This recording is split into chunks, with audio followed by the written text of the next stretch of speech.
taip gausiai susirinkusiems į Toronto lietuvių pensininkų klubo choro daina vadovė Lilija Turutaitė jubiliejinį koncertą. Šiandien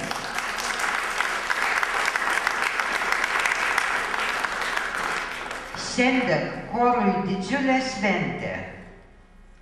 15 metų sunkaus profesionalaus darbo, 15 metų kūrybinio džiaugsmo, 15 metų nuostabių akimirkų kartu.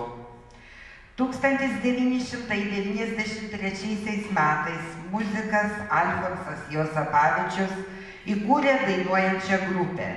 Šiandien maestro 91. Deja, metų našta nedavė progos jam būti šiandien kartu. Tačiau jo širdyje šilti prisiminimai, o lūpose karščiausi sveikinimai ir nuoširdžiausi linkėjimai, lai ilgai skamba lietuviška daina Toronte ir už jo ribų.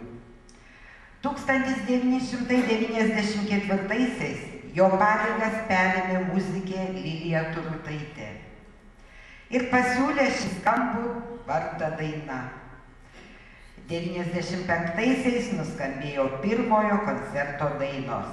Ir tai 15 metų lietuvių dainų šventėse, koncertuose Kanados ir Amerikos lietuvių bendruomenėse skamba koncertinės, folkloro, klasikinės ir kitos dainos įvairioms bažnytinėms apeigoms giedamos giesmės.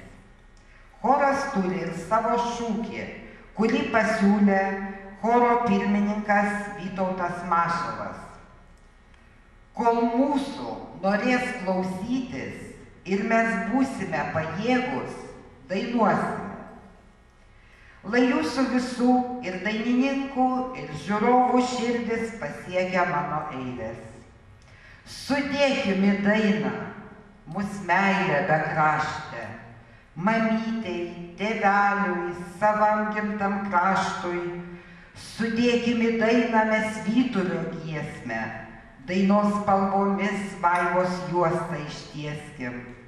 Sudėkim į dainą ir vasaros žiedą, ir laimę, ir džiaugsmą širdis tegul skleidžia. Mes šypseną siunčiam, būry pabūt kviečiam. Dainuokim kartu, mylieji tautiečiai. Tad šiandien atverkime savo širdis gėriui ir grožiui, meilei ir džiaugsmui. Dainuokime kartu, šypsokimės kartu. Sujunkim širdį su daina, kaip kviečia pirmoji choro daina Baltų beržų kalva.